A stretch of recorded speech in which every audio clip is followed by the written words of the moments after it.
Buenas tardes a todos y gracias por unirse a este conversatorio sobre el uso de la inteligencia artificial en la educación.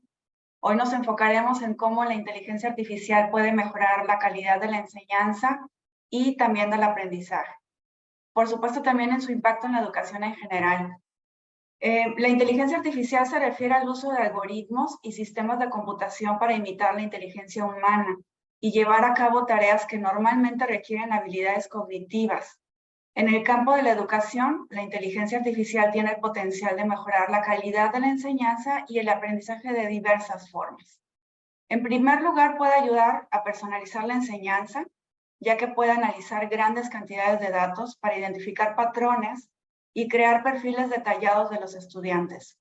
Con esta información, los profesores pueden adaptar su enseñanza a las necesidades y preferencias individuales de cada estudiante, lo que puede mejorar significativamente la eficacia del proceso de aprendizaje.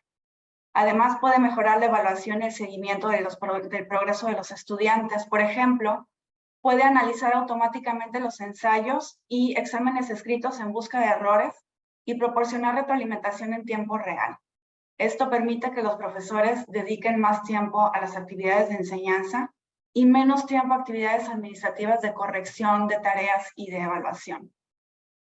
Sin embargo, también es importante reconocer que la inteligencia artificial presenta desafíos y limitaciones en el ámbito educativo.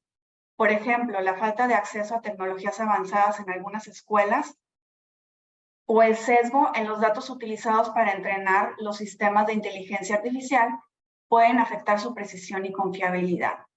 Por lo tanto, es importante que los profesores estemos informados sobre estos desafíos y seamos capaces de utilizarla de manera crítica y responsable. Hoy nos acompañan en este conversatorio el doctor Daniel Amo Filva, es profesor contratado en el departamento de la Escuela Universitaria Politécnica de Mataró, adscrita a la UPC. Cursó el Máster Universitario de Educación y TICS, e-Learning, y cursó otro máster en formación de profesorado de educación secundaria en la UNIR. Posteriormente se doctoró en la educación por la Universidad de Salamanca con cum laude. Está especializado en Learning Analytics y privacidad en el tratamiento analítico de datos de sus estudiantes. Su investigación actual se concentra en la privacidad de los estudiantes en procesos de analítica del aprendizaje. Ha escrito varios libros de aprendizaje analítico, la narración del aprendizaje a través de los datos, de la editorial de la Universidad de Oberta de Cataluña. Otro también titulado Analítica del aprendizaje, 30 experiencias en el aula con datos. Tiene un blog de divulgación sobre analítica del aprendizaje, es edulíticas.com, espacio de higiene digital, y también comenta aspectos de identidad, privacidad y ética en Internet. Tiene también un podcast sobre humanidad, tecnología y privacidad, y recientemente ha creado un mini laboratorio de inteligencia artificial. Nos acompaña también la maestra Alicia Sierra Sosa, nuestra directora de liderazgo académico. Ella es licenciada en Filosofía y Letras, tiene una maestría en gestión universitaria, maestría en dirección de instituciones educativas, es una académica experimentada con un historial demostrado de trabajo en la industria de la gestión educativa. Es experta en habilidades analíticas, gestión de proyectos, estrategia, investigación, liderazgo educativo y educación HighFlex. La formación de equipos y el liderazgo son principios fundamentales de cada uno de sus esfuerzos. Tiene experiencia en construcción de planes estratégicos y, por supuesto, en su ejecución. Es hábil en la formación de personal docente con capacidad para desarrollar programas educativos y experta en habilidades comunicativas. Tiene la capacidad de motivar equipos hacia un mayor logro de sus metas a través de extraordinarias cualidades de liderazgo y de supervisión. Contamos también con la presencia y participación de la doctora Carla Isabel Berrones Sánchez. Es egresada de la Escuela de Medicina Dr. José Sierra Flores de Tampico, Tamaulipas, licenciada y máster en bioética médica en Roma, Italia. Tiene un máster en Mujer, Cultura y Sociedad también en Roma, Italia. Maestra en Innovación Educativa por la Universidad del Noreste. Tiene una maestría en Ciencias de la Salud con enfoque en Morfología. Miembro fundador y activo de la Red Latinoamericana de Formadores en Bioética de la UNESCO. académica numeraria activa de la Academia Mexicana de Bioética, vocal del Comité de Bioética Hospitalaria, miembro activa de la Sociedad Mexicana de Anatomía, verificador par de COMAEM desde el 2017 y socia fundadora de la sección académica de investigación en educación. Nos acompaña también la doctora Angélica Morales Campos, diseñadora con estudios de posgrado en el área de educación, maestría en educación superior por la UNE, especialidad en estrategias psicopedagógicas por la Universidad de La Salle y doctorado en educación por la Universidad Autónoma de Tamaulipas. En su trayectoria profesional se ha especializado en temas de diseño curricular, competencias en innovación y mismos temas de los que cuenta con diversas publicaciones que le ha permitido dar cursos de capacitación en todo México por parte de la NUYES y sobre todo en estrategias didácticas por competencias, evaluación por competencias, diseño curricular e innovación. Ha contado con experiencia en desarrollo docente y en su trayectoria ha liderado más de 100 proyectos de diseño curricular, iniciando con planes por objetivos, con base en constructivismo y posteriormente por competencias. Nos acompaña también el maestro Daniel Loredo Luque. Daniel es docente de Estadística y Matemáticas de la Universidad del Noreste, ingeniero en sistemas computacionales y electrónicos con experiencia como desarrollador web y de software con herramientas de inteligencia artificial, enfocado en procesos educativos. Premiado en el 7º Coloquio de Innovación Educativa por su proyecto sobre el uso de chatbots como herramientas de asesoría en ciencias exactas. Y actualmente está cursando una maestría en ciencias computacionales con enfoque en inteligencia artificial. Entonces, como verán, hasta me quedé sin aire de leer todas sus semblanzas. Nos acompaña pura pieza experta en el tema y es una oportunidad maravillosa para poder marcar un rumbo hacia dónde nos tenemos que dirigir en este tema de la inteligencia artificial aplicada en el aula. Y bueno, tenemos pocas preguntas, son 5 preguntas y vamos a respetar el orden en el que fueron presentados. Primero Daniel Amo,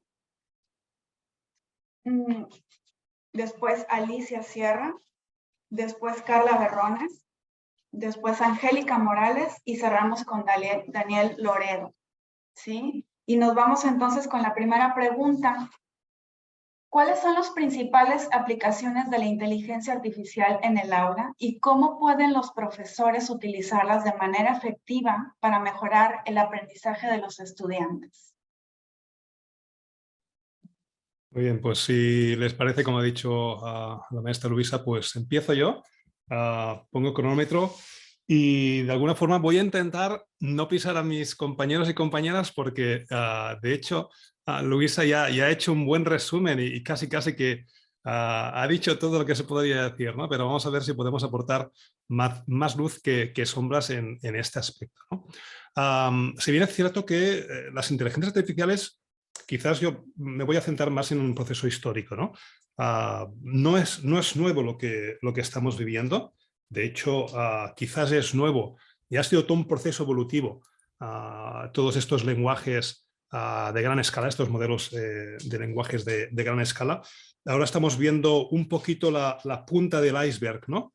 Pero detrás de esto hay muchísimo trabajo, sobre todo empezando con una inteligencia artificial no generativa, que tenemos que diferenciar estos dos tipos de inteligencias, ¿no? Hasta ahora hemos estado viviendo estas inteligencias no generativas que de alguna manera nos han permitido estructurar, catalogar, categorizar y taxonomizar a todos los estudiantes. ¿Y esto qué nos permite? De alguna forma, pues, ver si un estudiante está con riesgo de abandono, si hay alguien que está a punto de suspender o está a punto de no entregar alguna tarea, y de alguna forma nos puede poner en preaviso de tanto éxitos como fracasos dentro de la educación. Nos encontramos ahora con un seguido de herramientas.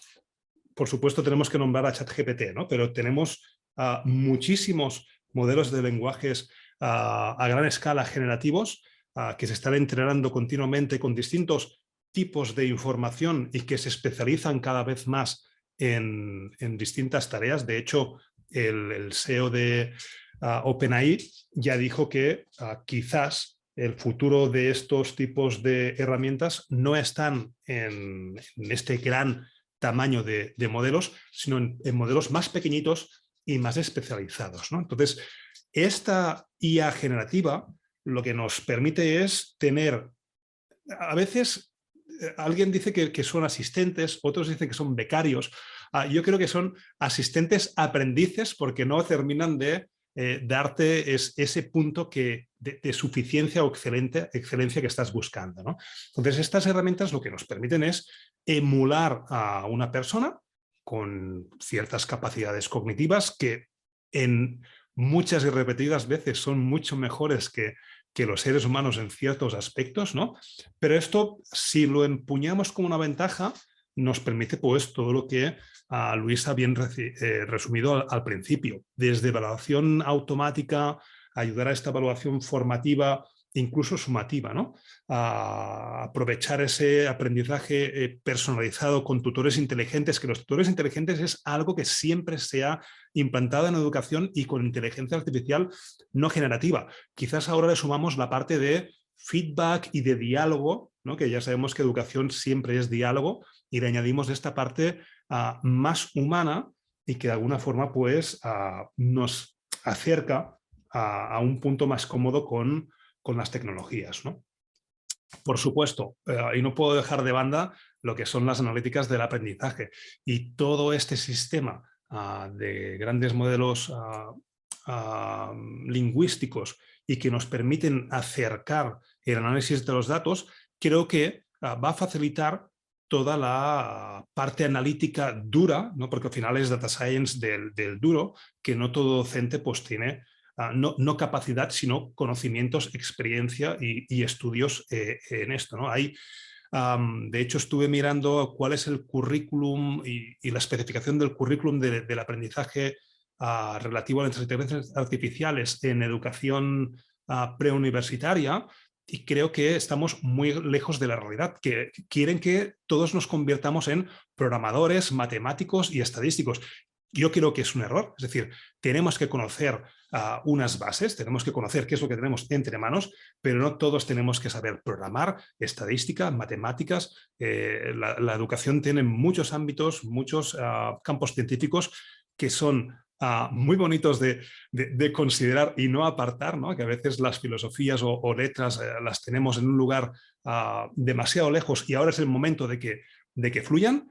Y yo creo que en temas de analítica, vuelvo al inicio, nos va a ayudar a acercarlas en el sentido de principios éticos, no abusar de ellas, pero sobre todo entenderlas desde la parte lingüística, que es la que estamos acostumbrados, ¿no? Esa parte pues, del lenguaje natural que brindamos como seres humanos en el día a día. Muchas gracias, Daniel. Alicia, por favor. Muchas gracias. Me gustó mucho la parte donde mencionas, Daniel, sobre la parte del feedback que se le puede dar a los estudiantes dentro del aula.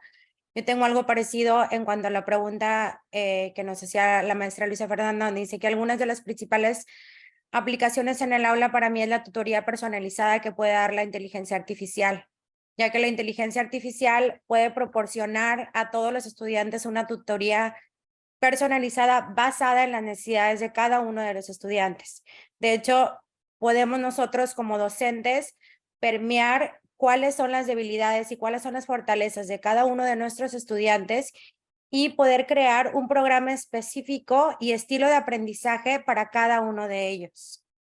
Entonces, creo que la otra es la parte de la clasificación automática. Los profesores pueden utilizar la inteligencia artificial para calificar automáticamente todo lo que son las tareas, todos los proyectos que los estudiantes entregan, para centrarse en la evaluación y en la retroalimentación un poquito más detallada para ayudar a los estudiantes en su proceso de enseñanza-aprendizaje.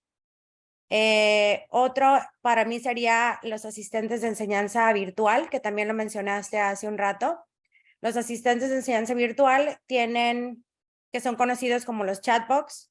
Creo que pueden proporcionar respuestas rápidas a preguntas frecuentes que los estudiantes y los profesores muchas veces tenemos y que necesitamos como respuesta inmediata. para asegurar la calidad y la gran cantidad de preguntas que muchas veces tienen los estudiantes dentro de un aula o que se pueden permear dentro de una clase. Otro para mí sería el análisis de datos de aprendizaje. Los sistemas basados en inteligencia artificial pueden analizar los datos de aprendizaje de los estudiantes como calificaciones, resultados de pruebas, para ayudar a los profesores a identificar los patrones y las tendencias de aprendizaje de cada uno de nuestros estudiantes. Esto adaptado a los métodos de enseñanza que tenemos basados en la filosofía o visión institucional que tenga cada universidad o cada plan de estudios que nosotros tengamos.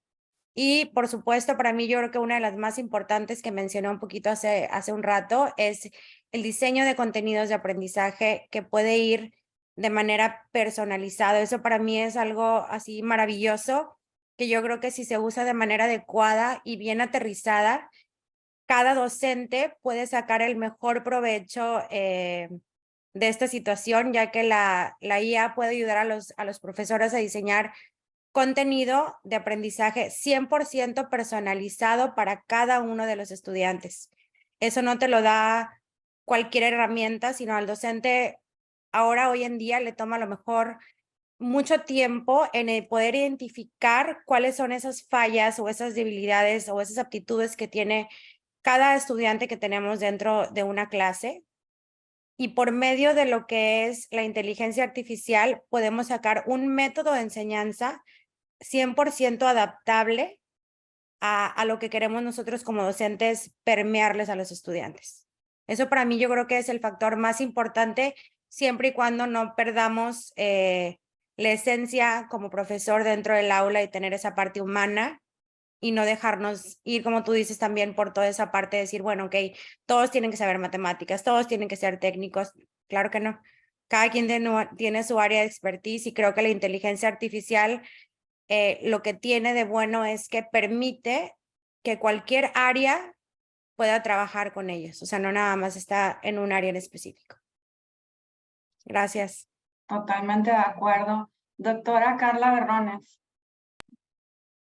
Bueno, creo que uno de los puntos considero importantes también es la aplicación por parte del profesor en el aula. Pues creo que también habría que ver, depende el nivel en que estemos impartiendo las clases y también a veces enfocarnos de acuerdo a la profesión en la que estemos. Sabemos que ahorita, bueno, estamos hablando de algo muy general, pero creo que habría que iniciar, aunque como dijo el maestro, el doctor Daniel Amó, pues no es algo nuevo, pero vamos a ser sinceros, estamos en México y en México hasta cierto punto apenas estamos escuchando el boom de la inteligencia artificial y sobre todo su aplicación en la educación. A lo mejor veíamos primero, escuchábamos inteligencia artificial y pues claro que sabemos que a lo mejor es algo que ya existe en otros países, en otros continentes, pero aquí todavía no llega y eso es solamente para cuestiones robóticas, o sea, como que no lo teníamos todavía digerido. Yo creo que es un poco parecido a la pandemia de COVID. No falta mucho para que llegue aquí o eso no va a venir aquí en la parte de la educación, pero ya lo tenemos aquí. Entonces creo que algo importante sería primero, creo que conocer los profesores antes que los alumnos, que ellos sabemos que conocen más esto antes que nosotros. ¿Qué es la inteligencia artificial y cómo puedo yo utilizarla? Como dijo el doctor Amor, o sea, no solamente es el ChatGPT, que es creo que lo que más suena últimamente y lo que más estamos escuchando.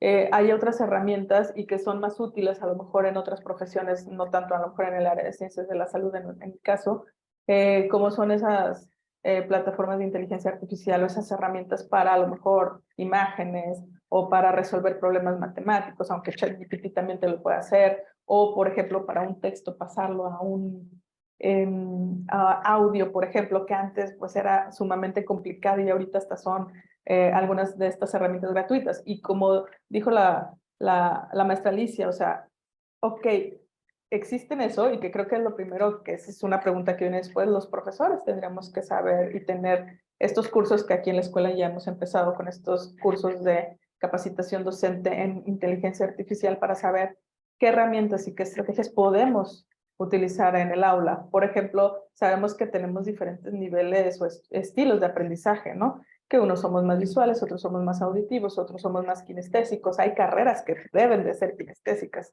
que necesitas para aprender el tocar, ¿no? Pero al final como tenemos una variedad de personas, tenemos variedades de inteligencias, ¿no? También estilos de aprendizaje, por decir. Entonces, si ya tenemos estas herramientas donde el texto lo podemos pasar a un audio, pues bueno, o sea, tomarnos y sentarnos nosotros unos minutos para este texto, pasarlo en audio y en audios cortos, porque sabemos que ya también nadie escucha videos de 1 hora, muy apenas de 3 a 5 minutos, cosas, cápsulas, como le podríamos llamar, o perlas, ¿no? O sea, cosas cortas, aunque sean muchas, pero cortas, porque ya nadie logra estar tanto tiempo sentado escuchando algo, videos, ¿no? Entonces, empezar a utilizar esta inteligencia artificial para eso, ¿no? Para los diferentes estilos de aprendizaje que tenemos en las aulas, ¿no? Para subir audios para aquellos que son auditivos, pues que refuercen la información a través de un audio sin que se distraigan a lo mejor con la imagen, ¿no? Y las imágenes, a lo mejor esos desarrolladores de imágenes a nosotros no son tan útiles en el sentido de que, pues sí tenemos cosas muy concretas que tenemos que visualizar, tenemos que ver. En el área de ciencias de la salud, pues también tenemos, por ejemplo, estos chatbots que obviamente ya es uno de estos herramientas de inteligencia artificial que pues van dando orientación sobre diagnósticos, sobre tratamientos, sobre a lo mejor algún tipo de tratamiento que se pudiera brindar, pero que no es para la población, ¿no? Sino que es para herramientas exclusivas para estudiantes del área de ciencias de la salud que requieren estar haciendo ejercicios de estas habilidades. También tenemos otros ya aplicaciones de la inteligencia artificial en relación a motores de búsqueda, pero ya de inteligencia que ya muchas, no voy a decir marcas, ¿no? de editoriales que ya manejan en sus plataformas virtuales o en sus bibliotecas virtuales, de esas grandes editoriales, estos motores de búsqueda inteligente, donde también ellos en relación a qué es lo que el alumno va buscando más, a lo mejor les empieza a poner esos temas que saben que ya no están buscando, pero que son necesarios para su formación. Y entonces, bueno, sí podemos ir adaptando, obviamente, estas aplicaciones en el aula.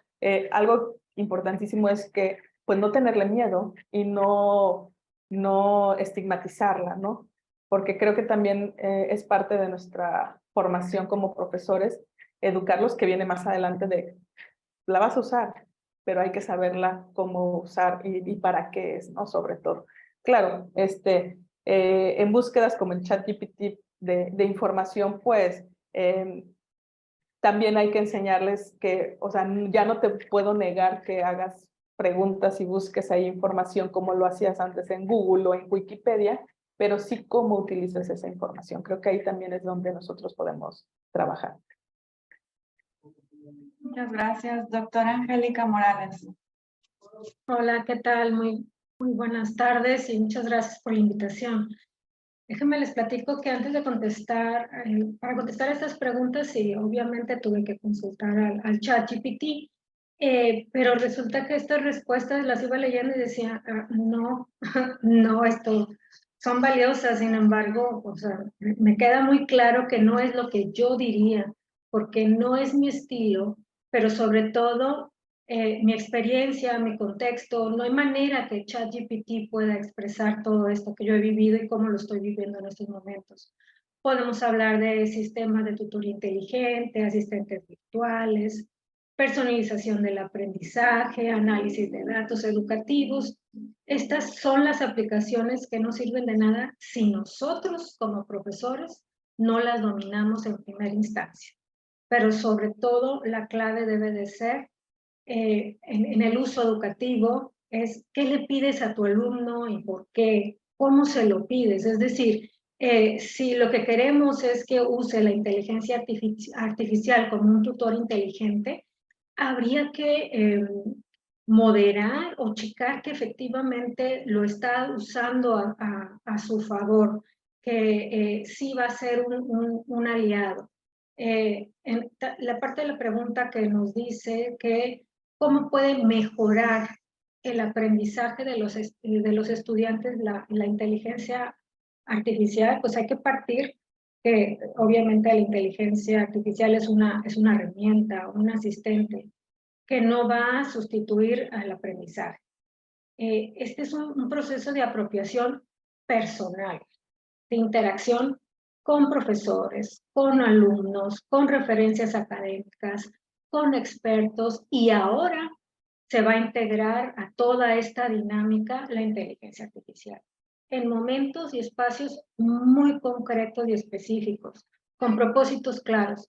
Todo depende de la competencia que se quiere desarrollar en el alumno, pero tendría que ser muy pensado, muy estructurado, pero definitivamente el punto de partida es que nosotros aprendamos a dominarla. Los alumnos lo van a usar sí o sí, y qué mejor que lo usen de una manera correcta con nuestra orientación. Muchas gracias, doctora. Maestro Daniel Loredo, adelante, por favor. Muchas gracias. ¿Sí me escuchas? Sí me escucho, ¿verdad? Excelente, es que luego tengo problemas con el micrófono. Pues yo siento que yo voy a mezclar un poquito mi punto de vista como educador y mi punto de vista como desarrollador. Y voy a hablar acerca de que, o sea, sí nos ofrecen muchísimas herramientas, hay muchas herramientas. Hay algo que dijo el doctor Daniel que me gustó mucho, que son aprendices que van aprendiendo y se empiezan a especializar en ciertas cositas, y eso... Gracias a eso empezamos a tener muchísimas herramientas. Obviamente conocemos a ChatGPT, pero existen otras herramientas que, por ejemplo, hay una que se llama Jeep, que su propósito es que el alumno copie el texto, copie la información, la pone en esta herramienta, y la herramienta le empieza a arrojar preguntas de las notas a preguntas de los textos que tiene que consultar, y el alumno lo puede usar para repasar. También hay otras herramientas de ese tipo. Hay algunas herramientas que ya están ayudándonos a crear nuestros planes planes didácticos, que nos ayudan a nosotros a ahorrar tiempos y a enfocarnos a otras cosas. Ok, la herramienta me está ayudando con esta parte para yo poder enfocarme un poquito más en lo que hemos estado hablando mucho, que es el aprendizaje especializado, el aprendizaje personalizado. Ok, ya no me tengo que preocupar tanto de lo que voy a enseñar, sino del cómo lo voy a enseñar, que creo que es una parte fundamental del desarrollo docente. Entonces, también lo que hemos dicho muchísimo, lo de las tutorías virtuales, es una maravilla. Más que nada para el alumno, creo que algunos de ustedes saben que yo ya he hecho unos cuantos proyectos de esto, y lo que los alumnos adoran de esto es la disponibilidad. Un chatbot, una tutoría virtual está disponible 24/7, y si ellos por alguna razón no pueden estar con nosotros en las asesorías que les ofrecemos en presencial, no pueden ver algún video, cosas así, ellos pueden conectarse a la hora que sea y pueden tener estas pláticas con los chatbots, o pueden hacerles esas preguntas frecuentes a los chatbots y les pueden asistir. Yo en mis proyectos he visto los logs de usuarios, los logs de a qué horas estaban usando los alumnos la aplicación, y llegué a ver alumnos consultando, estudiando para antes del examen 1 o 2 de la mañana. Les fue muy bien, no les voy a mentir, les fue muy bien, pero cada alumno, pues sabemos que cada cabeza es un mundo, y cada alumno tiene sus cosas, sus responsabilidades, y estas herramientas le dan al alumno ese extra de tener esa disponibilidad y tener esa flexibilidad de poder ayudarse, de poder prepararse para lo que nosotros les estamos pidiendo.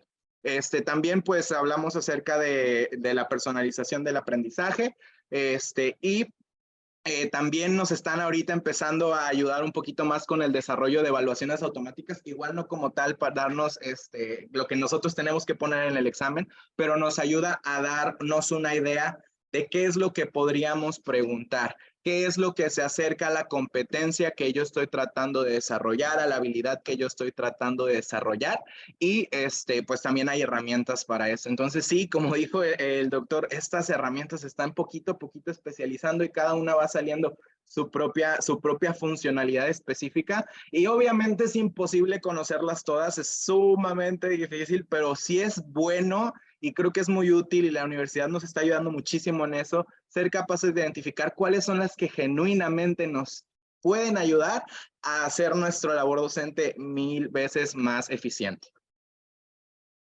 Sí, creo que podemos resumir esta primera ronda en la pregunta y perdónenme que ponga el ejemplo, pero desde que sigo a Daniel Amo, desde que sigo su trabajo, identifico que tiene como un lema, ¿no? De acuerdo al proyecto en donde está trabajando, y el de hoy en día es: la inteligencia artificial nos hará libres. Definitivamente, si sabemos cómo utilizarla para nuestros propósitos y para, por supuesto, el principal, ¿no? El aprendizaje de los estudiantes, hay muchas cosas que podemos estar eficientando e invirtiendo, como dice Daniel Loredo, en otras cosas más importantes. O sea, ya no es el qué, sino el cómo les voy a enseñar. Y bueno, la segunda pregunta es: ¿cuáles son las limitaciones de la inteligencia artificial en la educación? ¿Y cómo podemos asegurarnos que nuestros alumnos no sean perjudicados por estos sesgos, ¿no? Que todavía estamos identificando, y por los errores de sistema?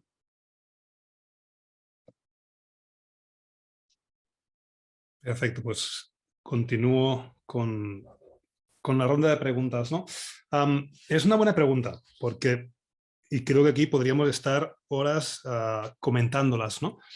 Yo creo que la principal limitación de la IA somos nosotros mismos, como seres humanos, ¿no? Tenemos dos patas bien diferenciadas dentro de estas inteligencias artificiales. Por una parte, la parte técnica, que es la que nos ofrece la mayor limitación posible. De hecho, en estas herramientas, si no interactúan los humanos, no son inteligentes. Es decir, son inteligentes porque hay seres humanos que dicen lo que tienen que decir. No sé si sabéis que OpenAI utilizó una empresa de Kenia para borrar toda la parte oscura de la humanidad. Es decir, todo lo que son comentarios oscuros, comentarios vejativos, etcétera, etcétera, pues contrataron un conjunto de personas, ¿no? Que acabaron pues con sus problemas mentales, pero eso es otro tema ético, ¿no? Pero hay esa parte tecnológica que a veces nos pensamos que la inteligencia artificial son procesos automáticos, y aquí de automatismos hay cero. Los seres humanos tenemos que decir: esto es A, esto es B, esto es correcto y esto es incorrecto. No sé si os acordáis que cuando antes, hace tiempo, ¿no? Navegamos por internet, nos aparecían un seguido de letras y teníamos que introducir las letras y los números para poder continuar. Ahora eso ya no está, porque las máquinas ya han aprendido a entender la escritura, ¿no? Y a diferenciar símbolos de letras, porque los seres humanos hemos estado años introduciendo esa información en las páginas web para poder ver el contenido que nos gusta. Ahora, ¿qué nos aparece? Nos aparece imágenes y nos preguntan: en estas fotos, ¿dónde están las motos? ¿Dónde están los semáforos? ¿Dónde están tal? Y somos nosotros que gratis, y en estas herramientas las vamos entrenando para que tengan sus etiquetas y la información bien estructurada, ¿no? Al final, hay esa parte técnica dominada por seres humanos que estamos alimentando con nuestro conocimiento y nuestro saber hacer. Si esta técnica no la entrenamos bien, evidentemente en educación pues la vamos a utilizar muy mal.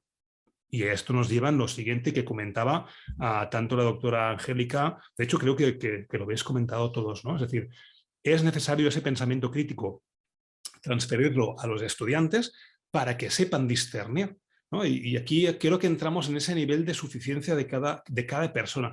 ¿Hasta qué punto yo quiero que la información que me da el ChatGPT sea suficientemente buena para lo que me están pidiendo, ¿no? Y eso va más allá de lo que el profesor me está pidiendo, es cultura de aprendizaje. Es decir, yo quiero aprender más allá de lo que el profesor me tiene que evaluar, porque es conocimiento que adquiero, con lo cual ChatGPT no deja de ser lo que hemos comentado antes, asistentes aprendices que tienen una memoria muy cortita, porque al final la ventana de conocimiento de ChatGPT pues son 4.000 tokens, 8.000 o tal, ¿no? Pero que cada vez que empezamos una conversación con ChatGPT pierde todo lo que hemos introducido, con lo cual no acaba de aprender de nosotros mismos, ¿no?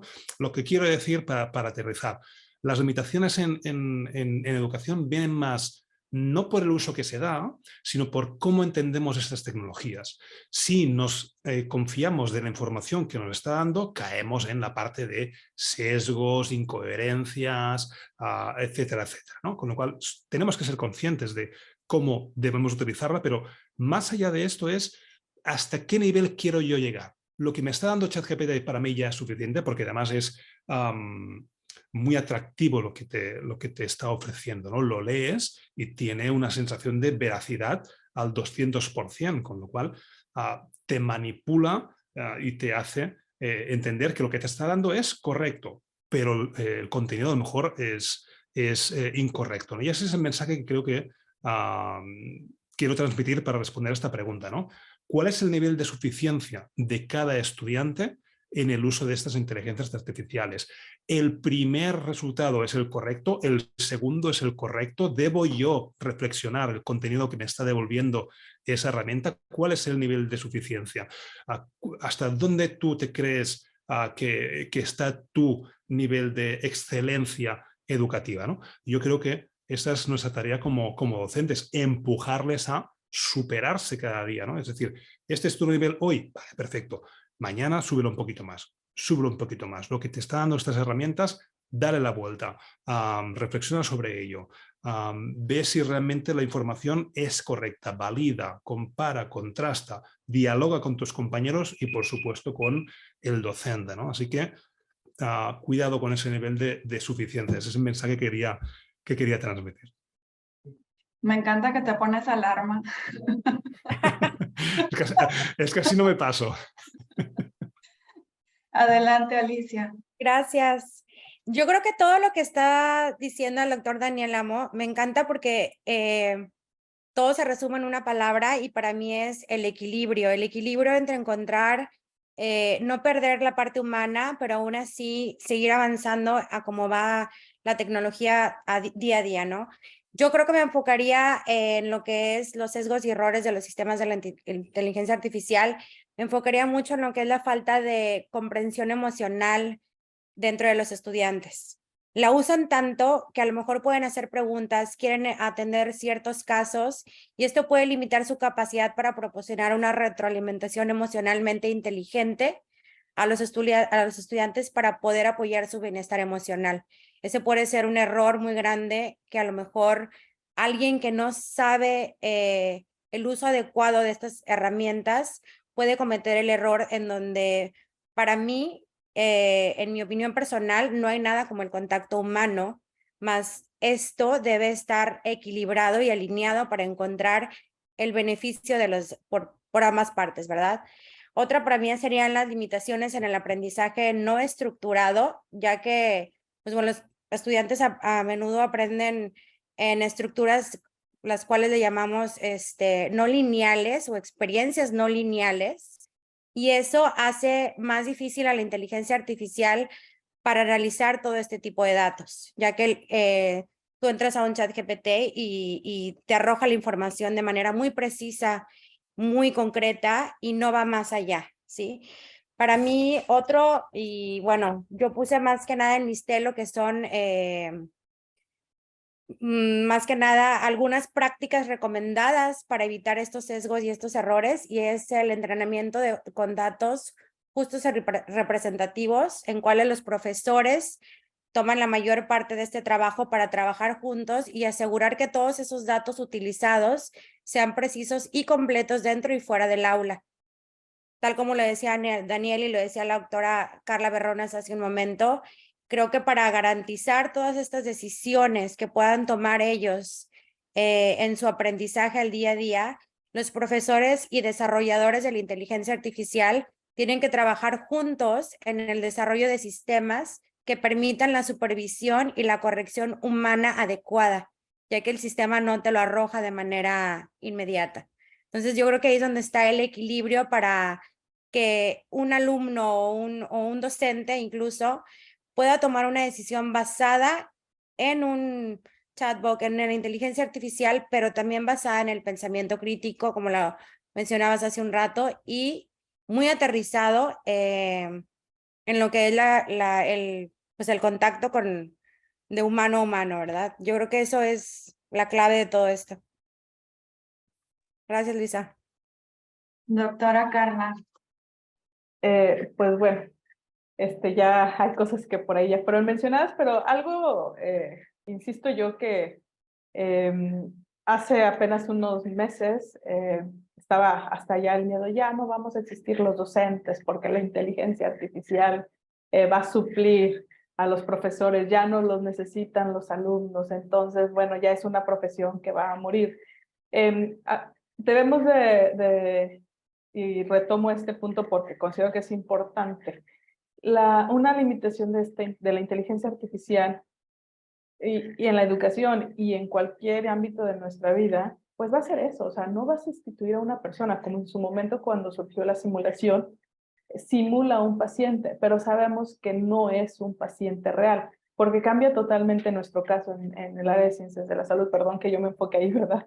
Pero cambia totalmente, o sea, no va a sustituir esta parte de que también es nuestra responsabilidad como profesores desarrollar esas habilidades sociales, emocionales, que sabemos que a veces no están presentes en sus casas, este sentimiento, esta parte de saber ellos tolerar la frustración, de que se van a equivocar, de que deben de hacer, como dijo el doctor Amo, o sea, siempre superarse, siempre buscar saber más, no quedarse en lo básico, ¿no?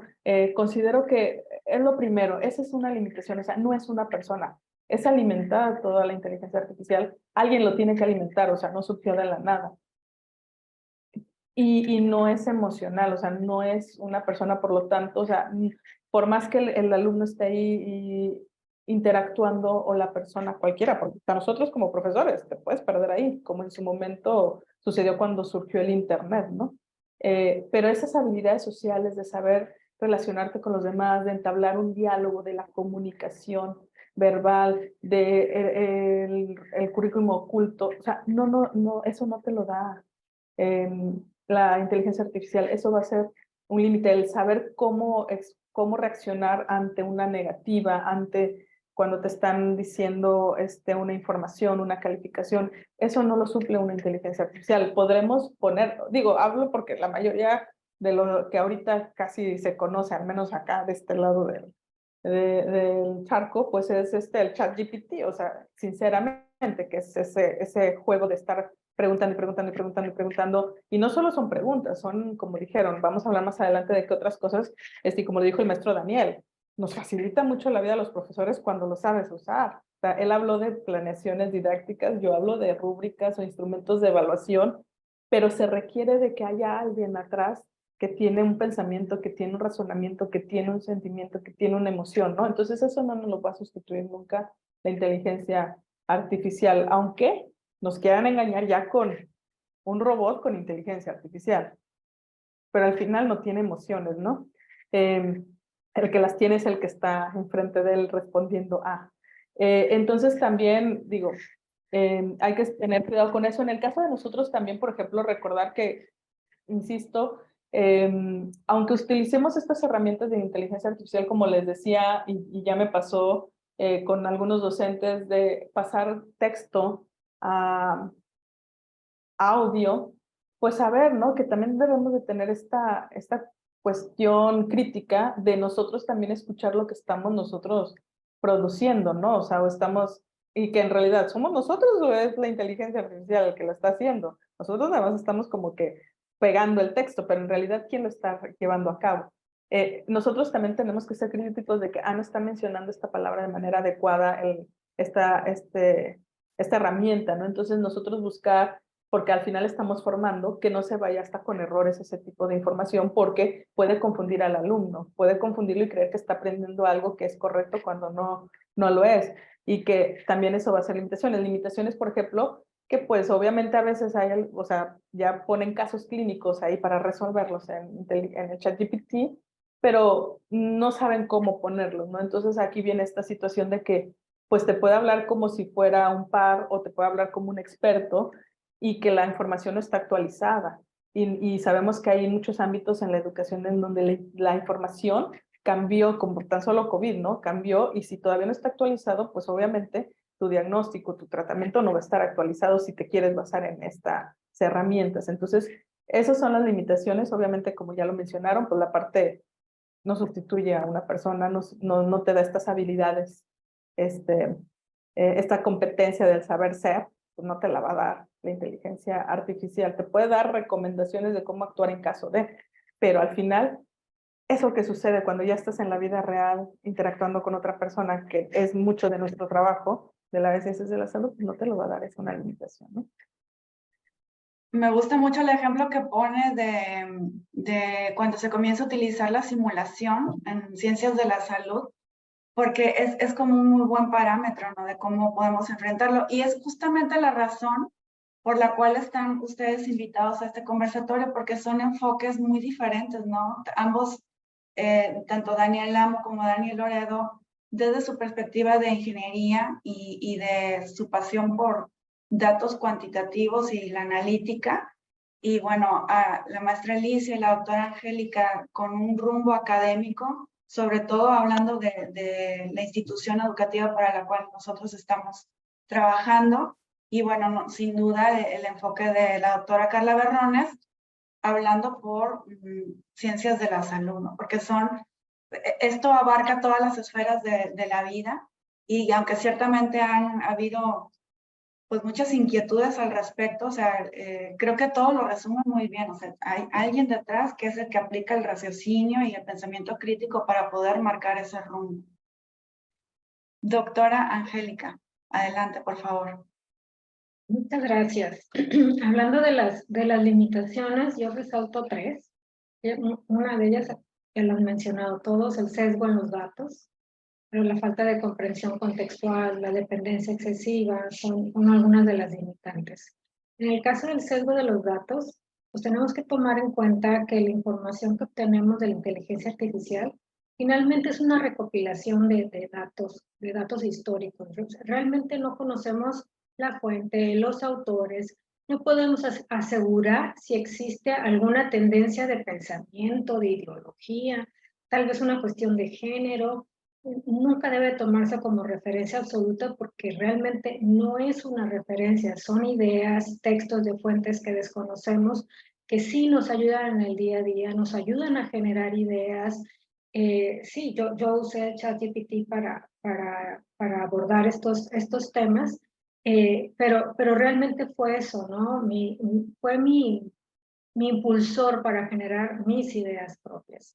En relación a la falta de comprensión contextual, pues considero que esta es una limitante de la inteligencia artificial y que podemos aprovechar a nuestro favor, pensando como docentes, ¿no? Hay muchas cosas de tipo histórico, social, etcétera, que te puede contestar perfectamente bien un ChatGPT, mejor inclusive que nosotros como profesores probablemente.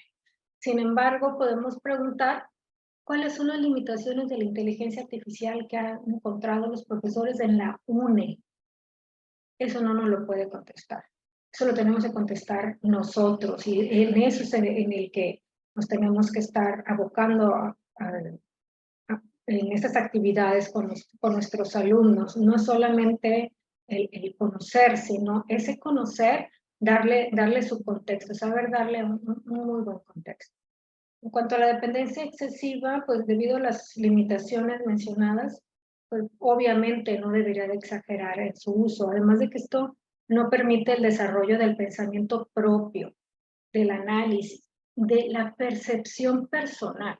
La inteligencia artificial jamás me podrá proporcionar cuál es la percepción personal de Angélica, que se basa en mi contexto, mi trayectoria, aprendizajes personales, vivencias.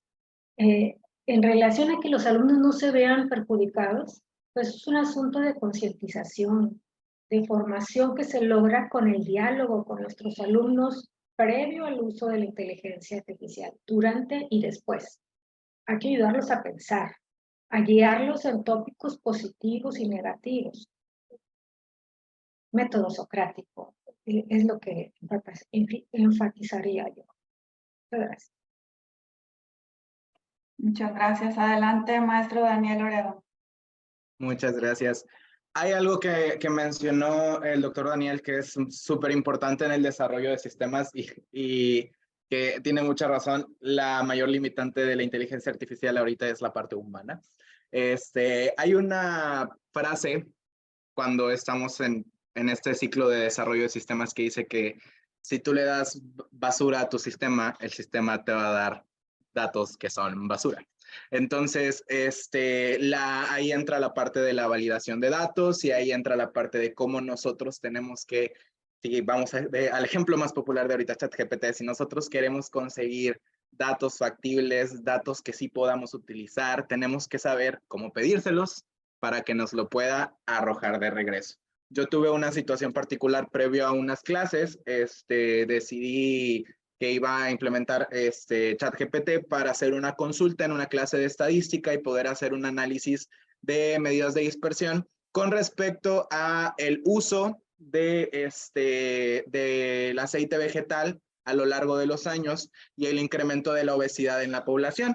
O sea, cómo fue vendiéndose más el aceite vegetal y de 1950 al 2010 y cómo de repente también empezó a haber un aumento en la obesidad de América. Entonces, la primera vez que hice esa consulta me arroja unos datos. Por X o Y razón, pierdo la consulta y la vuelvo a hacer. Yo ya tenía mis datos copiados y pegados en Excel y, oh sorpresa, me arroja, cuando hago la consulta por segunda vez, me arroja otros datos completamente diferentes. Lo bueno es que fue previa clase, le estaba preparando y me quedé pensando, ¿por qué? Entonces ya me di cuenta que fue porque yo no le especifiqué de dónde sacara los datos. Los primeros datos los sacó de un lado, los segundos datos los sacó de otro lado y por eso mis datos no variaban mucho, o sea, seguía dándote, la idea se seguía comprobando, empezamos a engordar más conforme más popular se volvió el aceite vegetal, pero me sorprendió un poquito eso, que los datos variaran y yo como iba, si eso me pasaba en clase, yo como iba a decirles, no, pues es que ChatGPT es esto. No es error de ChatGPT, el error genuinamente fue mío. Yo cometí el error de no pedirle correctamente la información de cierto lugar para que la consulta me arrojara datos constantes. Entonces, genuinamente, una de las limitantes sí somos nosotros, sí somos los seres humanos. Y hay otra limitante de la que no se habla mucho y que en serio me ha tenido preocupado. A veces sí he llegado como que cuando estoy así en mi proceso, es que qué va a pasar en el futuro y es la brecha gigante que va a haber con respecto a la situación económica. La gente que sí vaya a tener acceso a estas tecnologías contra la gente que no vaya a tener acceso a estas tecnologías me preocupa demasiado. ¿Cómo va a competir una persona que no sabe cómo utilizarlas, que quizás tenga ciertos conocimientos, pero esto te ahorra mucho tiempo? O sea, ¿cómo va a competir una persona que no tenga los conocimientos de ni siquiera qué es la inteligencia artificial contra una persona que, además de que cuenta con los conocimientos de la materia de los temas, cuenta con conocimientos de uso de inteligencia artificial, cuenta con los recursos para tener tecnología que sí pueda genuinamente correr estas herramientas de manera adecuada? Eso en serio que me ha tenido pensando muchísimo. Y creo que en un futuro podría verse una brecha muy grande entre las personas que dominan esta área y las personas que no. Sí, totalmente. Como dice Daniel, amo la simetría de poder, ¿cierto? Correcto. Sí, si me permites añadir, y creo que por aquí también nos preguntaban, ¿no? Acerca de la economía, cómo podría afectar y en términos de la IA. Creo que un análisis del cálculo del coste de OpenAI diario escala al $500,000 o $700,000 diarios para mantener la infraestructura detrás de ChatGPT, ¿no? Evidentemente, no obstante, estos modelos son abiertos. O sea, el modelo de OpenAI, evidentemente, basado en el InstructGPT, que se ve que funciona mucho mejor, pero que no lo publican, ¿no? Entonces, esos sí que son privados, aunque se llamen OpenAI, pero la fuerza de la sociedad está empujando hacia sitios muy alentadores. De hecho, dentro de la página web Hugging Face, que es ese entorno donde nos permiten probar muchísimos modelos, hay uno que se llama Bloom, donde es abierto, todo el mundo lo puede utilizar y está basado en el resultado y esfuerzo de muchísimos investigadores y es open source, ¿no? Tenemos muchísimos modelos open source entrenados con muchísimas datasets, ¿no? o bases de datos para que realicen tareas muy concretas. Lo que pasa es que es cierto, como dice el maestro Daniel, que si no tienes conocimientos técnicos, correr, ejecutar y hacer funcionar estos modelos es muy difícil para personas que no son del ramo técnico, ¿no? No obstante, tenemos la página web open-assistant.io, que han hecho un esfuerzo titánico para entrenar el modelo Llama, que supuestamente se le escapó a Meta, ¿no? Y que ahora todo el entorno open source de IA pues está utilizando. Ahí tenemos una herramienta brutal entrenada por la sociedad, por personas de a pie que han estado diciéndole a este modelo esto es bueno y esto es malo, que por mis pruebas se asimila muchísimo a la versión 3.5 del ChatGPT. Entonces, creo que es interesante. Lo probé en los inicios y daba unos resultados un poco pésimos, pero llevo esta semana utilizándolo y los resultados son muy similares al 3.5. Entonces, yo creo que, y de hecho hay una carta que se filtró, y termino ya, hay una carta, por eso me pongo el temporizador, si no me embalo y solo hablo yo. Hay una carta interna de Google que se filtró, donde la principal preocupación y vaticinan que tanto OpenAI como Google, como cualquier empresa que está ahora mismo, como Microsoft, tienen la carrera perdida ante modelos open source, abiertos como Open Assistant. Así que estas empresas tienen una principal preocupación de esto. Evidentemente, si no hay recursos económicos detrás de estas herramientas, como muy bien dice el maestro Daniel, se genera una brecha brutal. De hecho, ya la hay. En mi universidad, que yo estoy en una universidad privada, hay alumnos con alto nivel adquisitivo y otros que no. Con lo cual hay unos que pagan ChatGPT 3.5 y otros que no, es decir, utilizan la versión de pago y tal, ¿no? Y eso genera una gran diferencia, porque lo que te dice ChatGPT 4 está a un nivel súper alto, ¿no? En comparativa con 3.5. Sí que estoy de acuerdo, pero por otra parte se está construyendo hacia la reducción de estas brechas. Sí, me voy a saltar la pregunta porque justamente se vincula muy bien con lo que nos comenta Daniel sobre cómo podemos garantizar que entonces la implementación de la inteligencia artificial en la educación sí sea ética y sí sea responsable, ¿no? A raíz de todas estas limitaciones que ustedes alcanzan a dimensionar en un futuro no muy lejano, ¿no?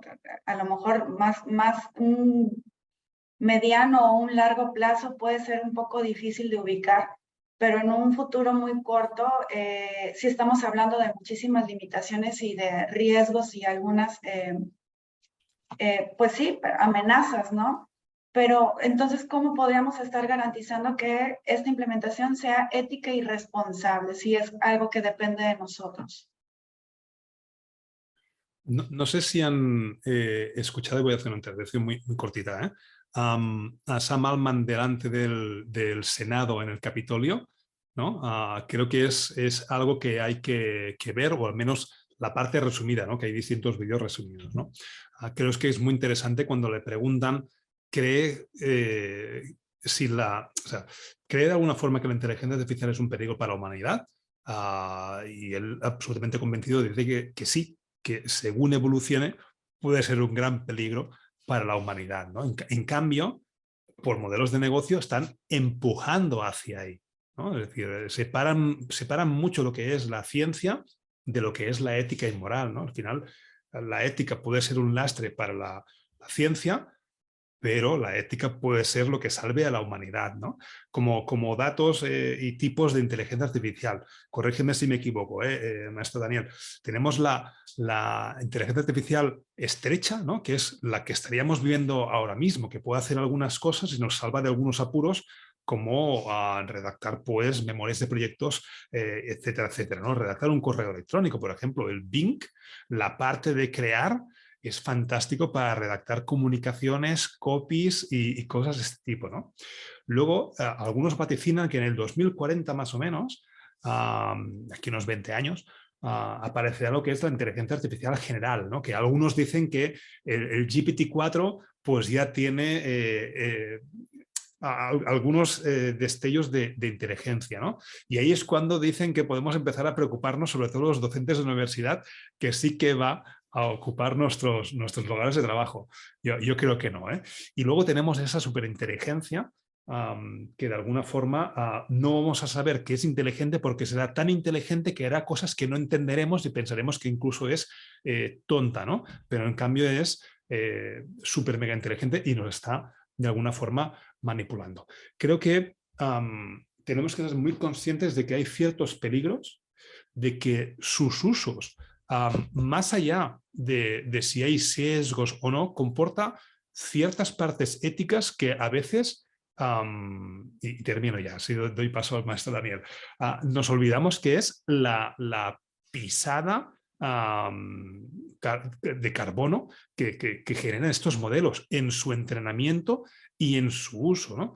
Que quizás su uso es menos impactante en el medio ambiente, pero los entrenamientos pues generan una huella de carbono espectacular. Con lo creo que va más allá del honor académico de si lo uso para plagiar, si lo uso para hacer ciertas cosas o no, que también tenemos ciertos aspectos éticos, tanto económicos como medioambientales.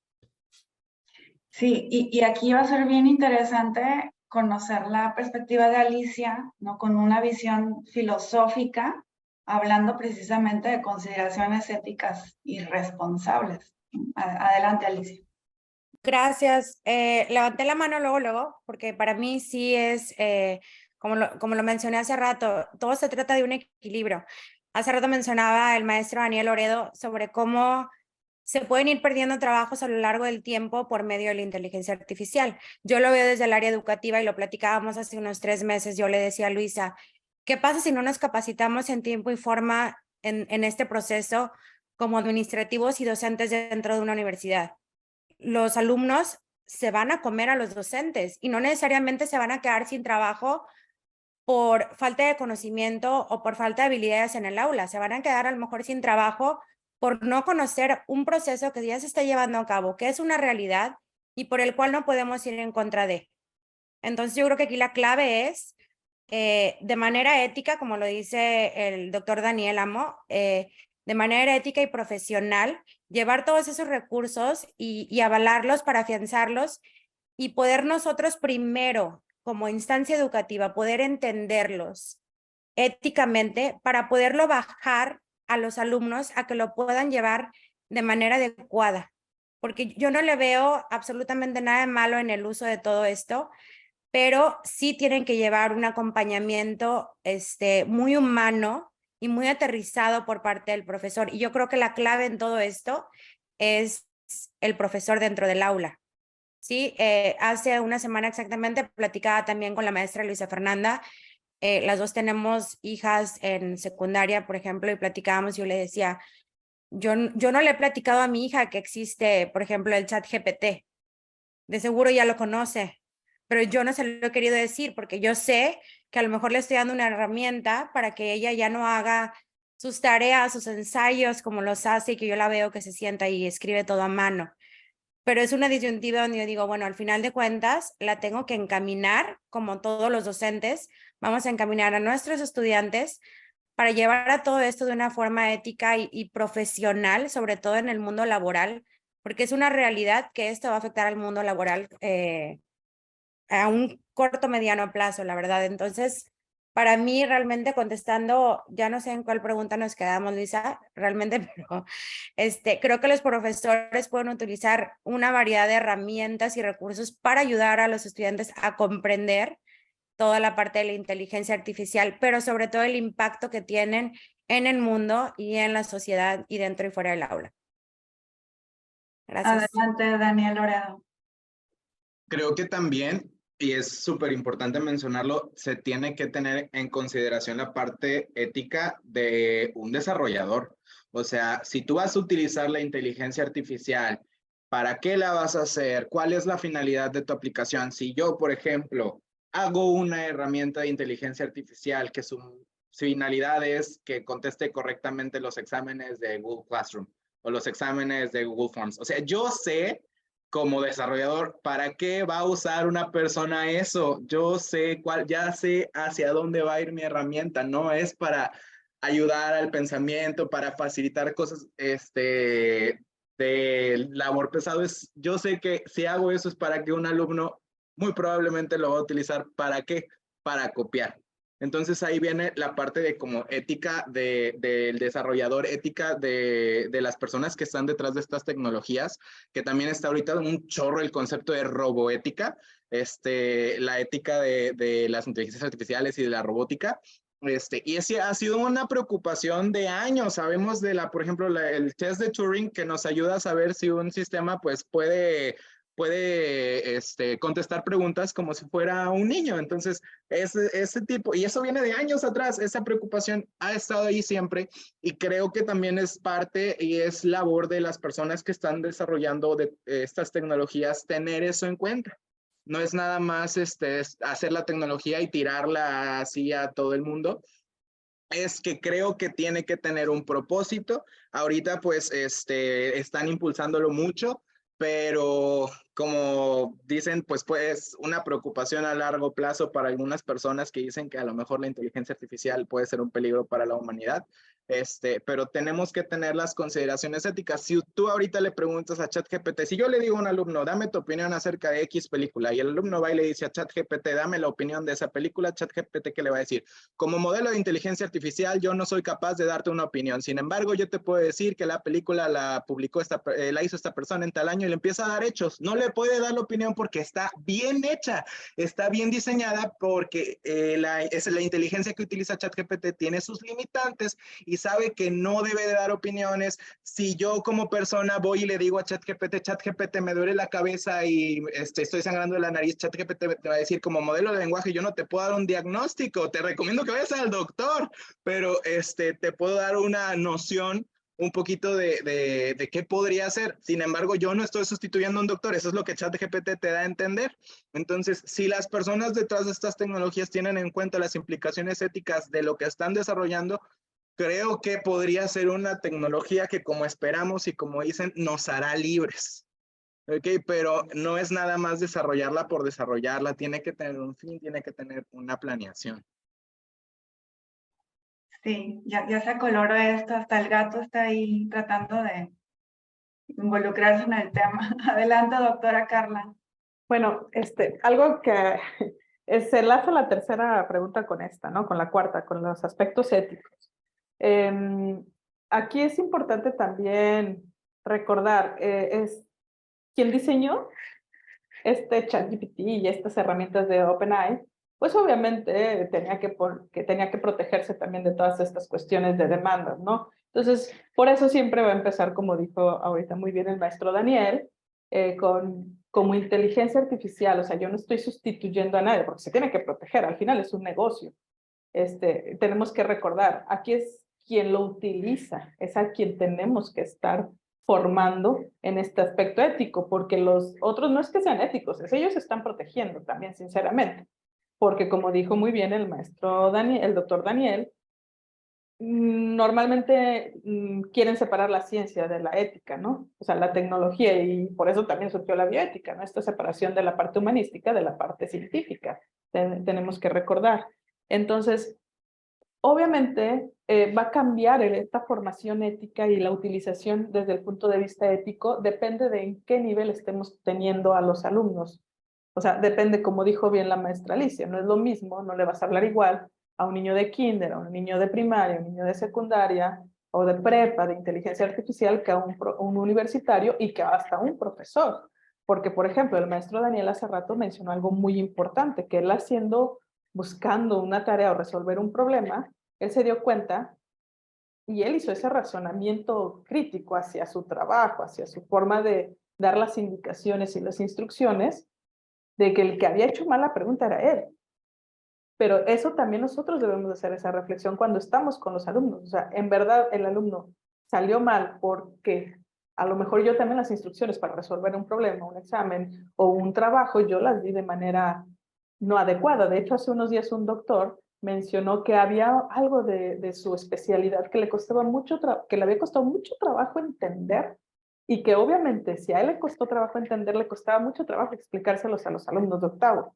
Dijo, y entonces, pues ¿qué hice? Fui a ChatGPT y le dije, a ver, ¿cómo le explicarías este punto G o este punto Z, este punto W a unos alumnos de octavo semestre, bla, bla, bla, de medicina, o sea, con las indicaciones y precisiones como mencionó? Dice, y lo puso de una manera tan fácil que dije, ¿cómo no se me había ocurrido? Entonces ahora yo utilizo eso con lo que yo ya sé y lo explico de una manera que a mí también me hubiera gustado que alguien me lo explicara así, pero él ya obviamente lo está adaptando a algo que él ya conoce, algo que él ya sabe, y que nada más fue como una estrategia, un camino diferente y más rápido para llegar a eso. Entonces, algo que debemos de hacer es primero poner la parte, sabemos que la ética y los valores y el saber ser ya es parte de las competencias, que no me meto ahí porque ahí está la doctora Angélica, que es la experta, pero que son competencias transversales, ¿no? Que todos debemos de tenerlas, estas competencias. Entonces, ¿qué debemos de hacer? Y también no me quiero meter mucho en eso, pues irlo implementando en nuestros currículums, ¿no? Ya ver el aspecto ético, por ejemplo, en nuestro caso que tenemos en el currículum TICS, pues bueno, ¿quién mejor que para hablar propiamente sobre la inteligencia artificial aplicada, en nuestro caso, en medicina o en el área de ciencias de la salud y los aspectos éticos? Pero si también tenemos asignaturas de ética, de bioética, de profesionalismo, el también cómo tú debes y tener ese apartado, o sea, ya incluirlo en el contenido temático al hacer estos rediseños curriculares o diseños curriculares, y sobre todo como surgió cuando el Internet y los que trabajan en investigación, o sea, el darle el crédito a quien tienes que darle el crédito. También esa es parte de la ética, ¿no? ¿Cuántas veces no nos han entregado trabajos donde la información la sacan de Internet, de Wikipedia, y no ponen referencias o piegan las mismas referencias que vienen en Wikipedia? Pero no pones Wikipedia, que de ahí obtuviste tu primera fuente, ¿no? Entonces, es igual acá, o sea, aquí la situación es cómo estás tú entregando a los demás la información que estás obteniendo a través de inteligencia artificial. La estás presentando como propia y ahí es donde viene este aspecto, ¿no? Ético también, del engaño, el querer engañar a los demás, el querer ser beneficiado por algo que tú no hiciste. O decir, como ya muchos ahora ponen, ya muchos artículos que hemos leído esta información fue obtenida a través de inteligencia artificial, ¿no? Claro, hay algo que ya dijeron y que seguramente la doctora Angélica volverá a tocar. En los debates, en las reflexiones, pues esa es tu opinión y esa opinión no te la puede dar una inteligencia artificial ni nadie porque es tu opinión y las opiniones las tenemos y las hacemos en base a nuestras experiencias vividas, ¿no? Entonces creo que esta formación ética va a depender también en qué nivel nosotros, porque a los universitarios ya los educaron en su casa y nosotros no estamos para educarlos, ya, ellos ya los formaron, esa ética, esa moral en su casa, pero sí en la parte profesional, cómo deben de implementar esta parte ética, ¿no? Entonces, pues bueno, van de la mano las dos preguntas con el razonamiento crítico, eso no te lo da la inteligencia artificial. Por más que tú le pongas la resolución de un caso clínico, está el razonamiento crítico, el razonamiento clínico y otra, pues te puede decir ahí qué hagas y todo, pero al final tú vas a tener a una persona delante de ti, o sea, y tu diagnóstico puede cambiar totalmente, primero en los datos que te da y después ya cuando hacen la exploración al paciente, ¿no? Puede haber otra totalmente, porque las personas somos así, ninguno somos iguales al otro, somos únicos e irrepetibles, ¿no?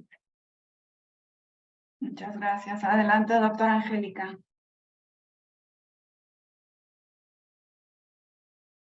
Tu micrófono. Perdón. En el tema de la ética y la responsabilidad, aquí hay un problema porque realmente son temas que no hemos abordado cabalmente por muchos años. O sea, no es un tema nuevo con la inteligencia artificial. No hemos sabido incorporarlo desde mi perspectiva.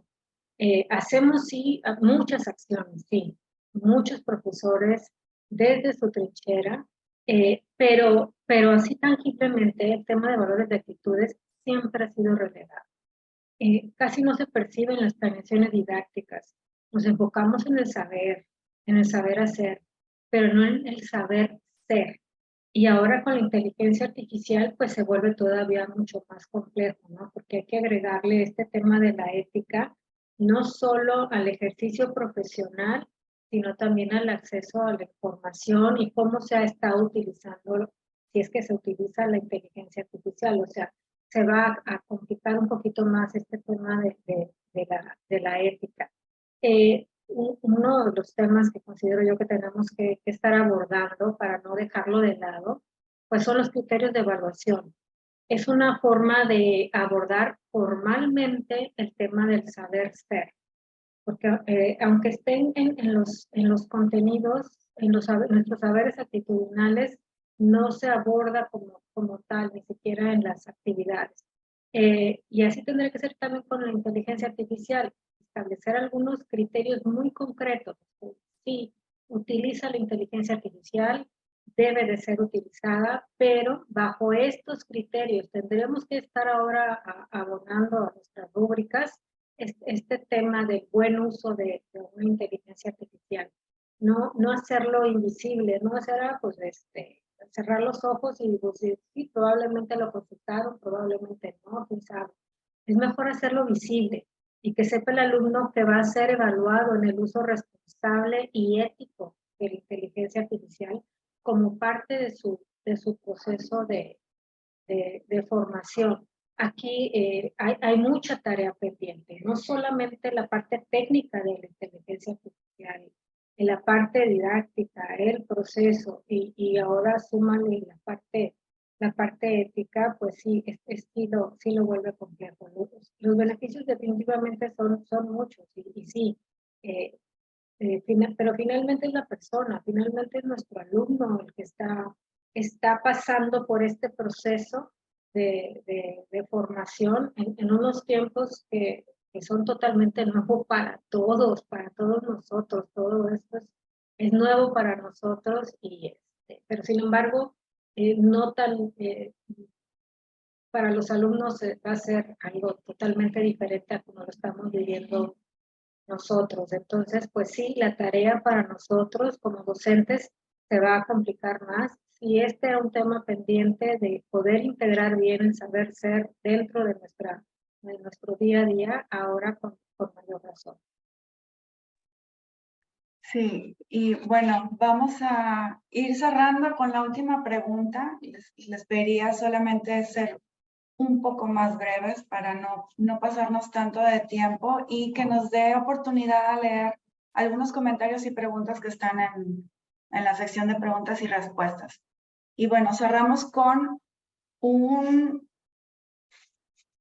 creo yo que un punto clave que en repetidas ocasiones cada uno de ustedes lo ha estado mencionando, y es sobre el pensamiento crítico. ¿Cómo podemos asegurarnos y cómo podemos estar fomentando continuamente el pensamiento y la conciencia crítica en nuestros estudiantes? Venga, empiezo. Intentaré ser breve porque es una respuesta, es una pregunta que creo que no tiene respuesta ahora mismo, pero a la vez es una pregunta que tiene la respuesta clásica, que es el sentido común, ¿no? Y yo siempre digo lo mismo, estas herramientas las puedes utilizar muy bien cuando entiendes de la materia con la que estás trabajando, y las puedes utilizar fatal si no entiendes de lo que quieres que te saque, ¿no? O no es tu ámbito habitual, y por supuesto, pues lo que salga no tendrás esa capacidad. Con lo cual, yo creo que esto hay que abordarlo de la forma más natural posible, en el sentido de que es tan nuevo que ni quien está sacando guías, por ejemplo, la Unión Europea está sacando un montón de guías, temas legales, reglamentos, los lees y te das cuenta de que incluso los que están encima es algo que no ven hacia dónde va a ir, ¿no? Con lo cual hablan en términos muy genéricos, no aterrizan, dicen cosas que incluso te da la sensación de que han utilizado el propio ChatGPT para generarlas, ¿no? Con lo cual te da esa idea base de que estamos en algo tan nuevo que creo que tenemos que seguir haciendo aquello que sabemos hacer como docentes, transmitir la capacidad de pensamiento crítico, que Luisa lo has dicho Creo que es eso lo que tenemos que hacer, ¿no? Y seguir aplicando ese sentido común de cuidado. Esto funciona de esta forma, con lo cual tenemos que saber mínimamente cómo funciona, que en términos técnicos y divulgativos tampoco es complejo de conocer, no deja de ser un loro estocástico, ¿no? Es decir, es un modelo probabilístico. Creo que hay algo más, ¿no? Que hay ciertos procesos o pipelines de computación por ahí en medio, pero no deja de ser algo probabilístico que te da la siguiente sugerencia que cree que es conveniente para la petición que le estás haciendo. Y a partir de aquí, conociendo que tienes todos esos sesgos, todo lo que hemos estado comentando durante la última hora y media, aplicar ese sentido común que tenemos como docentes y al final como seres humanos. Yo creo que ese ahora mismo es el secreto, a la espera de lo que pueda venir y cómo puede avanzar toda esta inteligencia. Muchas gracias, Daniel. Adelante, Alicia. Sí, bueno, yo me voy más por el área académica, yo me iría por la capacitación docente para que esto se pueda bajar y, como dice el doctor Daniel, poder transmitir, pero también creo que es poder estar actualizados. Sí, yo creo que ya cualquier empresa, cualquier organización o cualquier instancia educativa debe tener el conocimiento básico de perdido de la inteligencia artificial para tener una comprensión clara de lo que se trata y poder utilizarla dentro del aula. Otra es la habilidad para recopilar y analizar datos y la habilidad para integrar la inteligencia artificial dentro del currículum, tal y como lo mencionó la doctora Angélica. Ponerle ese toque humano y aún así permear en ese currículo lo que es toda la parte de la tecnología y de la inteligencia artificial a la orden del día. Porque como dices tú, Daniel, igual ahorita sale un programa nuevo en estos 20 últimos minutos en los que estamos platicando, sí, pero por eso el docente o el administrativo debe de estar al día. Y actualizado me refiero, a lo mejor no necesariamente en decir, ¿sabes qué? Me voy a meter a hacer una maestría o un diplomado. Meterse en las aplicaciones, poder entenderlas, saberles cómo preguntar algo y así tú poderlo enseñar a tus alumnos. Porque si uno no lo aprende a utilizar, pues obviamente esa información no la vamos a bajar de manera adecuada. ¿Qué haría yo también ahí? Poder, obviamente, las habilidades tecnológicas, pero para apoyar la formación docente y el desarrollo profesional de la gente que trabaja conmigo, por ejemplo, fomentar la colaboración y el intercambio de conocimientos, que es un ejercicio el cual estamos trabajando en este preciso momento entre profesores y el intercambio de ideas. Yo creo que eso es lo que más enriquece a un proceso como este, el poder compartir cada quien desde su ámbito, cómo lo utiliza, cómo lo aterriza, cómo lo baja a su gente, porque es algo que, como tú dices, es un proyecto que apenas va comenzando. Entonces, para ir a la orden del día, yo creo que lo más importante es poder compartir entre especialistas, entre no especialistas, incluso compartir hasta con nuestros mismos estudiantes qué piensan ellos, cómo la utilizan, ver si le están dando el uso adecuado para nosotros podernos también capacitar y estar a la par de todo, de lo que viene ahora en este mundo tan globalizado. Muchas gracias. Gracias, Alicia. Sí, se viene mucho trabajo para desarrollo académico y docente, pero como he dicho muchísimas veces y lo he compartido con quien tenga yo oportunidad de hacerlo, son tiempos bien interesantes y divertidos para estar involucrados en la educación. Adelante, doctora Carla. Bueno, en relación a lo primero que mencionaste y la pregunta del razonamiento crítico, que el doctor Amo lo dijo, es difícil. Digo, cada una de nuestras áreas, la mayoría de aquí, creo que todos somos a nivel universitario, fomentamos el razonamiento crítico, ¿no? En nuestro caso, pues ya es el clínico enfocado a esta situación, ¿no? Entonces, dejar de ser un poco conceptuales, como dijo la doctora, sí cuesta trabajo de repente cambiar y que incluyan la parte ética en el currículum, porque es pérdida de tiempo, eso no funciona, eso no sirve, yo no vengo aquí a educar, yo vengo a que aprendan, que adquieran conocimientos, dejar de ser un poco conceptuales, porque por eso a veces nos pueden hacer un examen o resolver preguntas que podemos poner muy fácilmente, ¿no? A cuando ya los pones a hacer un razonamiento. Entonces, creo que debemos de hacer más ejercicio en esta cuestión de en nuestro caso, casos clínicos o de reflexión. Pero también, como ya mencionaron, y creo que a eso vamos, la capacitación, primero docente, insisto, y qué bueno que lo menciona la maestra Alicia, nosotros no podemos olvidar que estamos también en una escuela, en una universidad. Entonces, la capacitación administrativa, tan solo en nuestro sistema que utilizamos cada quien en diferentes rubros, nosotros como docentes, el personal administrativo, cada uno en su área, pero un conocimiento global. Creo que también en eso hay que formar, pero sobre todo, creo que hacer equipos multidisciplinarios, o sea, entender que esto no es, o sea, los que son programadores o nosotros que tenemos pues a nuestros maestros de TICS, que siempre se ha buscado que sean expertos en eso, que muchos podemos conocer de tecnología y esto, pero no somos los expertos.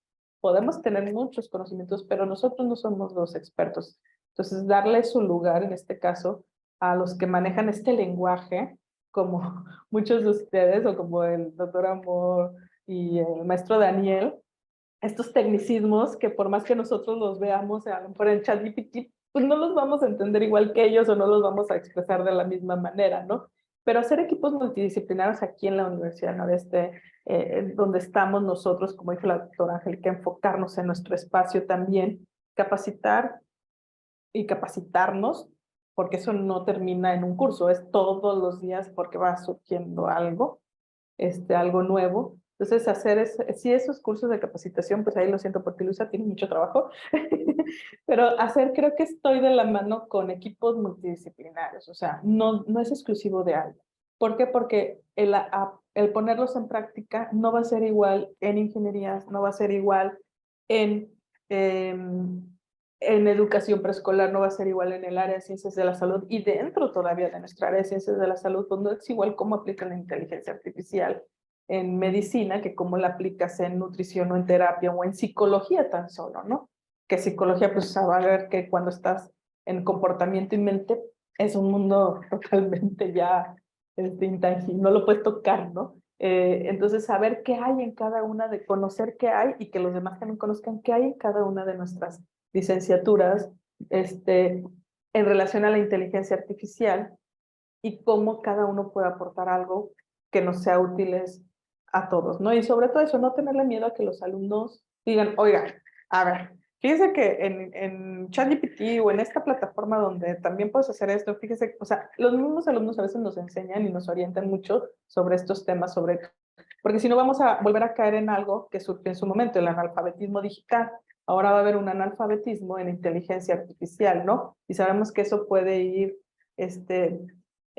disminuyendo ya hasta la calidad en la educación, como por ahí alguien mencionaba, ¿no? Y utilizar nosotros, no tengamos miedo, por ejemplo, también hay que saber qué pedirle hasta el ChatGPT y que te ahorra mucho tiempo, como dijo el maestro Daniel, ¿no? Sí, muchas gracias por decirlo, doctora. De hecho, una de las preguntas, aquí pregunta el doctor Prado si vamos a recibir capacitación en el uso de la inteligencia, y la respuesta es sí. De hecho, ya hemos hecho algunos esfuerzos con algunos talleres, y uno de esos esfuerzos también es la creación de un sitio en donde va concentrando información, porque creo que esa es una de las áreas de oportunidad que tenemos en este tema. Recibimos tanta información por tantos medios que a veces puede resultar abrumador. Entonces, este sitio tiene el propósito de ir concentrando y también, como parte de nuestra parte autodidacta, el estar conscientes de que nosotros tenemos que usarlas. Como dice la doctora Carla, perderle el miedo y utilizarlas porque desde nuestra perspectiva y desde nuestro enfoque de disciplina es en donde vamos a encontrar áreas de mejora. Adelante, doctora Angélica. Bueno, muy brevemente, obviamente la capacitación es clave, el conversatorio es nada más el pequeño empujoncito, pero lo que sigue pues obviamente es muchísimo mayor, pero yo creo que también además de cursos de capacitación, vale la pena tener nuestros talleres, seminarios en donde podamos compartir nuestros éxitos, o sea, no solamente utilizarlos, sino yo poder decir, yo lo usé así y me funcionó, pero inclusive al que no le funcionó, es bien valioso decir, hice esto y la regué. para poder aprender de estas experiencias, necesitamos hacer estos diálogos entre profesores, o sea, no veo la capacitación como alguien que está recibiendo información de parte de un tutor, sino más bien este diálogo entre el profesor que está siendo capacitado, pero también con su compañero que es de otra área, que de manera también interdisciplinar, como decía la doctora Carla, poder darnos estos pequeños tips que a la larga suelen ser bastante útiles. Entonces, tenemos que dinamizar este proceso de capacitación, porque si nos vamos a esperar 6 meses a que me capaciten, en 6 meses ya sale otra cosa y entonces ya va a ser demasiado tarde. Entonces tenemos que ver la manera de hacerlo dinámico y poder compartir entre todos nosotros nuestras experiencias. Muchas gracias. Bueno, me voy a permitir leer algunas preguntas en comentarios. Me detengo en el comentario. Quien quiera responder, adelante, por favor. El maestro Jorge Valderas pregunta: ¿qué opinan de la economía como limitante del uso, desarrollo y aplicación de la tecnología educativa? Comenta también que actualmente se sigue buscando la calidad de la educación y de los aprendizajes, y en términos de eficiencia y eficacia, ¿cómo las inteligencias artificiales pueden apoyar al logro de esta calidad?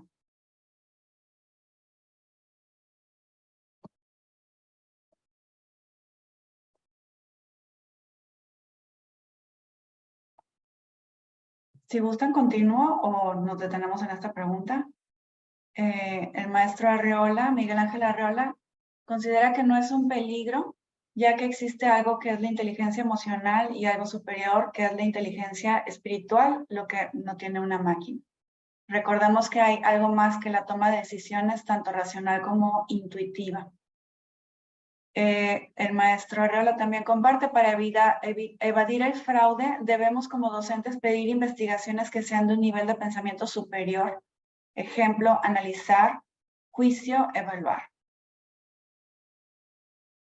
Nos comparte también: no olvidemos las habilidades blandas, que es oro molido para las empresas, y debemos profundizar en ellas para guardar un balance contra la tecnología y la ciencia. El maestro Jorge Valderas comparte: puede ser posible generarse el pensamiento crítico a partir de estrategias didácticas específicas en función del contenido que se aborda, tomando en cuenta los niveles taxonómicos de Bloom. Por ejemplo, en filosofía, más que preguntarles cuál es el principio de cada uno de los presocráticos, les pediría que consideran qué se preguntaban los presocráticos. Autoestima, liderazgo, trabajo en equipo, iniciativa, optimismo, creatividad, innovación, compromiso, proactivo, motivación, asertividad, etcétera, etcétera. Varios maestros coinciden con comunicación, asertividad, saber escuchar y servicio.